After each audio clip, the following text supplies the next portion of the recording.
Gott am Morgen ik wens je gesehen een schönen Tag.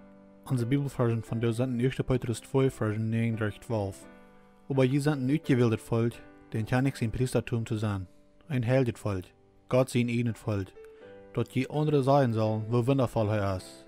Da jünt üben diesteren Gerät haft, und in sie wunderbare Licht gestaltet haft. Die taten einmal überhaupt nicht aus sein Volk, nur aber sind je Gott sein Volk. Die stehen in heine Zeit nicht unter die Not, nur aber hab je die Not gefangen. Liebste Freund, die sind hier fromm und reisen hier bloß durch. Weil es wirklich Tüß im Himmel ist, du wie ihn bergen könnt, hält ihn frei von der böse Last in dieser Welt. Der ist nicht für jünt, der will jene Säulen in die Grund bringen.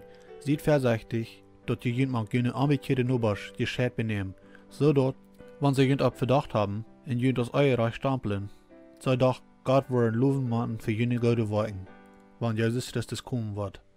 Mit dem, dass wir sehen, wird Gott sein Willen erst für uns leben, so wir 3 Dinge in Betracht nehmen. Nummer 1. Gott verherrlichen. Wir haben einen Befehl, um uns Licht scheinen zu lassen in diese düstere Welt. Wir sollen ein Vorbild sein für Jesus, Frucht beweisen, und das allein zu der Verherrlichung Gottes. Nummer 2. Jesus ähnlicher werden. In jeder Entscheidung, die wir merken tun, so wir uns immer fragen, wollt wir das ähnlicher mit Christus merken, oder wollt wir das wieder von einem Weg bringen? Wenn wir uns Hand geben, dann wird uns durch sein Yes und durch sein Sehen helfen ähnlicher werden, nur an. Er wird uns auch helfen, weise Entscheidungen zu merken und uns bei den Versicherungen helfen. Nummer 3. Den Herrn sein Willen folgen. Wenn wir Entscheidungen merken, ist das weise, dass wir uns freuen, aus dem Gott sein Willen stammen wird.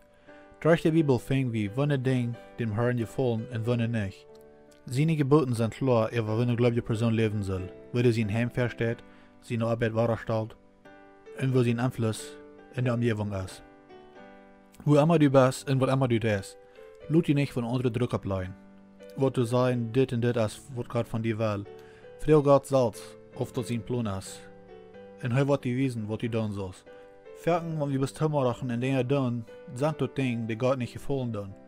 Lerne eine Antwort von Gott und geh nicht in die Dinge, die du eine Antwort auf hast. Gottes Segen und hab wieder gesehen einen schönen Tag.